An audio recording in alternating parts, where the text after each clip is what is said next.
എല്ലാവർക്കും നമസ്കാരം. ഇന്ന് നേഷൻ ഫസ്റ്റിൽ അതിഥിയായിട്ടുള്ളത് കണ്ണൂർ CPM ജില്ലാ കമ്മിറ്റി അംഗമായിട്ടുള്ള വി കുഞ്ഞികൃഷ്ണനാണ്. നമസ്കാരം സർ. നമസ്കാരം. കഴിഞ്ഞ ദിവസമായിരുന്നു സാർ പയ്യന്നൂർ MLA-ക്കെതിരെ ഫണ്ട് തട്ടിപ്പുമായി ബന്ധപ്പെട്ടുകൊണ്ടൊരു മാധ്യമങ്ങൾക്ക് മുൻപിൽ അല്ലെങ്കിൽ പൊതുവിടത്തിൽ വന്നു നിന്നുകൊണ്ട് പ്രതികരിക്കുന്ന ഒരു രീതി നമ്മൾ കണ്ടിരുന്നു. ഇതിന് പിന്നാലെ പലരും വന്ന് സാറിനെതിരെ ഇത്തരത്തിൽ പാർട്ടി നടപടി അല്ലെങ്കിൽ അച്ചടക്ക ലംഘനമാണ് സാർ നടത്തിയത് എന്നുള്ള വാർത്തകൾ പുറത്തു വന്നിരുന്നു. യഥാർത്ഥത്തിൽ സാർ ഇതിനു മുൻപ് ഇത് നേതൃത്വത്തെ അറിയിച്ചിരുന്നോ, ഇങ്ങനെ ഒരു തട്ടിപ്പ് ഈ പറയുന്ന രക്തസാക്ഷിയുമായി ബന്ധപ്പെട്ട് നടത്തിയിട്ടുണ്ട് എന്നുള്ളത്? 2021 മുതൽ ഈ വിഷയങ്ങൾ പാർട്ടിയുടെ ശ്രദ്ധയിൽപ്പെടുത്തിയതാണ്. 2022 അത് സംബന്ധിച്ചൊരു നിലപാട് പാർട്ടി ജില്ലാ നേതൃത്വം കൈക്കൊണ്ട് കീഴെ വിശദീകരിക്കുകയും ചെയ്തതാണ്.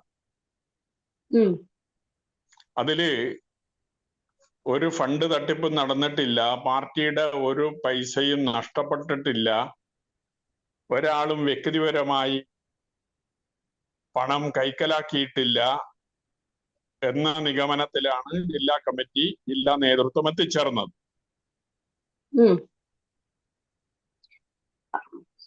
അതിന്റെ ഭാഗമായി ഈ കണക്ക് അവതരിപ്പിക്കാൻ കാലതാമസമുണ്ടായി. ഏതാണ്ട് 4 വർഷക്കാലത്തെ താമസമുണ്ടായി എന്നതിന്റെ പേരിൽ ജില്ലാ സെക്രട്ടേറിയറ്റ് മെമ്പർ, ഏരിയ കമ്മിറ്റി മെമ്പർമാർ തുടങ്ങിയവർക്കെതിരെ നടപടി സ്വീകരിക്കുകയും ചെയ്തു. സാമ്പത്തിക ക്രമക്കേടുമായി ബന്ധപ്പെട്ടുകൊണ്ടല്ല, കണക്ക് അവതരിപ്പിക്കാൻ കാലതാമസമുണ്ടായി എന്നതിന്റെ പേരിലാണ് നടപടി. ആ കൂട്ടത്തിൽ ഏരിയ സെക്രട്ടറി ആയിരുന്ന എന്നെ ഏരിയ സെക്രട്ടറി സ്ഥാനത്ത് നിന്ന് മാറ്റുകയും ചെയ്തു.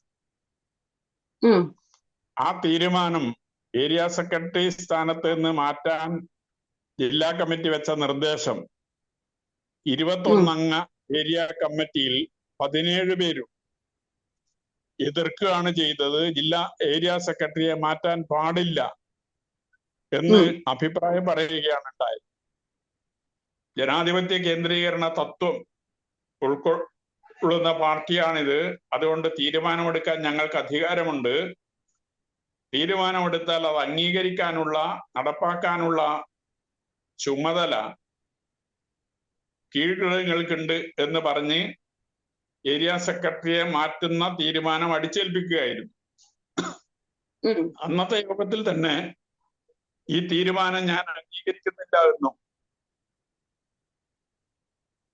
അതുകൊണ്ട് ഞാൻ രാഷ്ട്രീയ പ്രവർത്തനം അവസാനിപ്പിക്കുകയാണ് എന്നും ആ യോഗത്തിൽ തന്നെ പറഞ്ഞ് തുടർന്ന് രാഷ്ട്രീയ പ്രവർത്തനത്തിൽ നിന്ന് വിട്ടുനിൽക്കുകയായിരുന്നു. ഏതാണ്ട് 8 മാസക്കാലത്തോളം ഞാൻ പ്രവർത്തന രംഗത്ത് നിന്ന് വിട്ടുനിന്നു.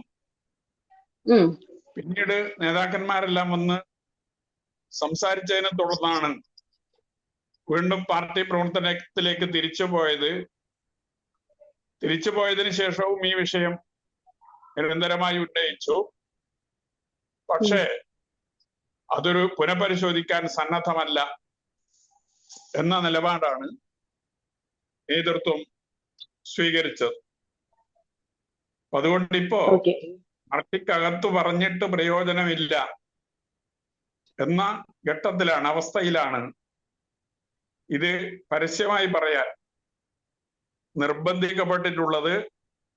ആ നിലയിലാണ് ഏതാനും ദിവസം മുമ്പ് മാധ്യമങ്ങളിലൂടെ ഈ കാര്യം പറയുന്നതിന് വേണ്ടി തയ്യാറായത്.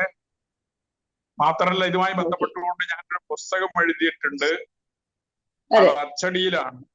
2 ദിവസം കൊണ്ട് ആ പുസ്തകം കിട്ടും. അത് ജനങ്ങളുടെ കയ്യിൽ എത്തിക്കുകയും ചെയ്യും. ആ ഒരു പുസ്തകത്തിൽ ഇതിനേക്കാൾ പല ഞെട്ടിക്കുന്ന വിവരങ്ങളും ഉണ്ട് എന്നുള്ള അഭ്യൂഹങ്ങളാണ് പുറത്തു വരുന്നത്. അതിനകത്ത് ഇതിലും വലിയ CPM-നകത്ത് നടക്കുന്ന പല കള്ളങ്ങളും കൊള്ളകളും ഉണ്ടോ? അല്ല, ഇതിന്റെ വിശദമായ കാര്യങ്ങളാണ് അതിൽ പ്രധാനമായും ഉള്ളത്. അതിന്റെ പുറമെ ചില കാര്യങ്ങൾ കൂടി ആ പുസ്തകത്തിൽ ഉൾക്കൊള്ളുന്നുണ്ട്. ആ ഒരു പുസ്തകം പുറത്തിറങ്ങുമ്പോൾ ഇത്തരത്തിൽ ഭയപ്പെടാൻ സാധ്യതയുള്ള നേതാക്കന്മാർ എന്ന് CPM-ലുണ്ട് എന്നുള്ളത് യാഥാർത്ഥ്യമാണോ? അല്ല, അതില് പാർട്ടി എടുക്കുന്ന നിലപാട് നിങ്ങളെല്ലാം ഇതിനകം കണ്ടു കഴിഞ്ഞിട്ടുണ്ട്. ഇന്ന് 3 മണിക്ക് ജില്ലാ സെക്രട്ടറിയുടെ പത്രസമ്മേളനമുണ്ട്, മാധ്യമ സമ്മേളനമുണ്ട് എന്നാണ് മനസ്സിലാക്കാൻ സാധിച്ചത്. അതിലും കൂടുതൽ കാര്യങ്ങൾ പറയും. അപ്പൊ എന്താണ് എന്നുള്ളത് പറഞ്ഞാൽ നമുക്ക് മനസ്സിലാക്കാം. അതിനനുസരിച്ച് വിശദീകരണം നൽകാം എന്നതേ അത് സംബന്ധിച്ച് സൂചിപ്പിക്കാനുള്ളൂ. സാറ് ഇത്തരത്തിൽ ടി ഐ മധുസൂദനനെ വീണ്ടും മത്സരിപ്പിച്ചാൽ വിമതനായി മത്സരിക്കാൻ സാധ്യതയുണ്ട് എന്നുള്ള വാർത്തകൾ പുറത്തു വന്നിരുന്നു. അങ്ങനെ മത്സരിക്കാൻ സാധ്യതയുണ്ടോ? ഞാൻ ഒരു തെരഞ്ഞെടുപ്പിലും ഇന്നേ വരെ മത്സരിച്ചിട്ടില്ല. തദ്ദേശ തെരഞ്ഞെടുപ്പിൽ പോലും ഞാൻ മത്സരിക്കാൻ ആഗ്രഹിക്കാത്ത ഒരാളാണ്. അങ്ങനെയുള്ള ഒരാൾ നിയമസഭാ തെരഞ്ഞെടുപ്പിൽ മത്സരിക്കില്ലല്ലോ. അതുകൊണ്ട് നിയമസഭാ തെരഞ്ഞെടുപ്പിൽ ഞാൻ മത്സരിക്കാൻ ഉദ്ദേശിക്കുന്നേയില്ല.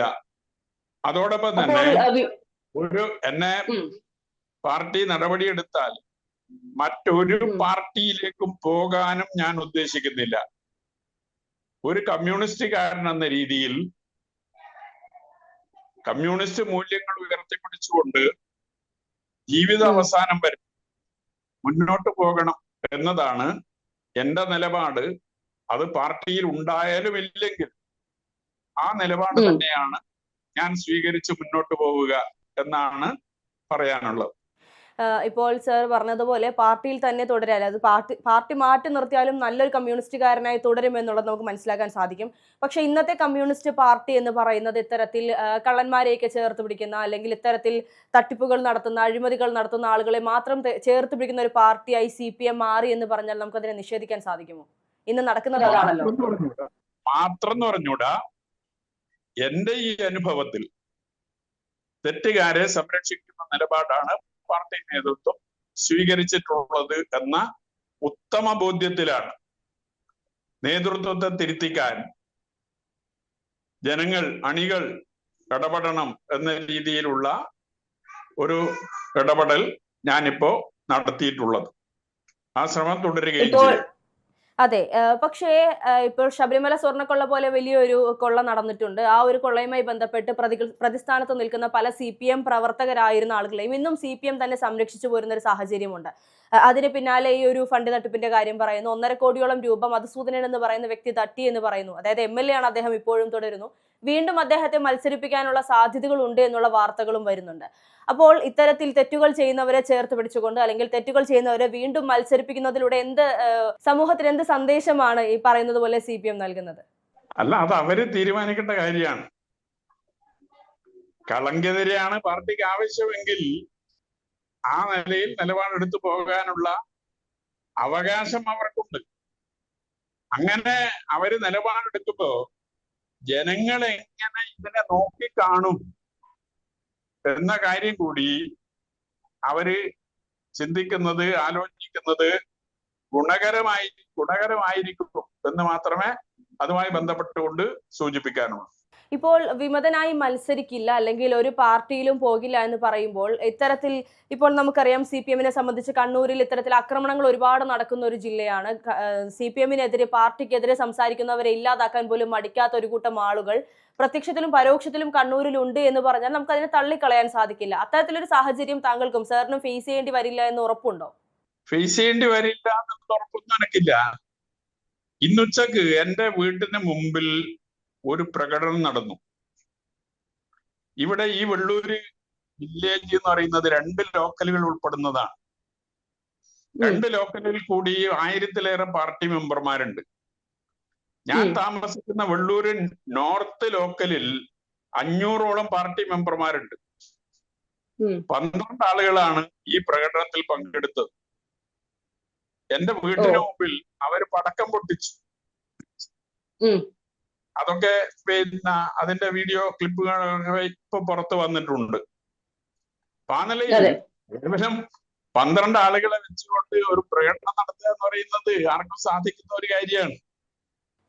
അല്ല, ഇപ്പോൾ ഈ പറയുന്ന 12 ആളുകൾ സാറിന്റെ വീടിന്റെ മുൻപിൽ വന്ന് നിന്നുകൊണ്ട് പടക്കം പൊട്ടിച്ചു എന്ന് പറയുന്നത് ഒരർത്ഥത്തിൽ പറഞ്ഞാൽ ഇനിയും മുന്നോട്ട് പോയാൽ ഇതിലും കൂടുതൽ ആളുകൾ വന്ന് ബോംബ് പൊട്ടിക്കും എന്നുള്ളതിന്റെ ഒരു ചെറിയൊരു വേർഷൻ ആണോ ഇപ്പോൾ വീടിന്റെ മുൻപിൽ നടന്നു എന്ന് പറയുന്നത്? അല്ല, അതെനിക്ക് പറയാൻ സാധിക്കില്ല. ഏതായാലും ഒരു കാര്യം ഉറപ്പിച്ചു പറയാം, ഈ ഭീഷണിക്ക് മുമ്പിൽ കീഴടങ്ങുന്ന ഒരു നിലപാട് എന്റെ ഭാഗത്ത് നിന്ന് ഉണ്ടാകില്ല. CPM-ന്റെ ഭാഗത്ത് നിന്ന് ഏതൊരു ഭീഷണി വന്നാലും ഇപ്പോൾ പോകുന്ന നിലയിൽ മുന്നോട്ട് പോകുമെന്ന് തന്നെയാണോ? CPM-ന്റെ ഭാഗത്ത് നിന്ന് ഇങ്ങനെ ഒരു ഭീഷണി വരുമെന്ന് ഈ കാലത്ത് ഞാൻ പ്രതീക്ഷിക്കുന്നില്ല. അപ്പൊ അതിനകത്ത് പക്ഷേ ചില സാറിനെ ആളുകളാണ് അനുകൂലിച്ച് ആരും വരുന്നില്ല.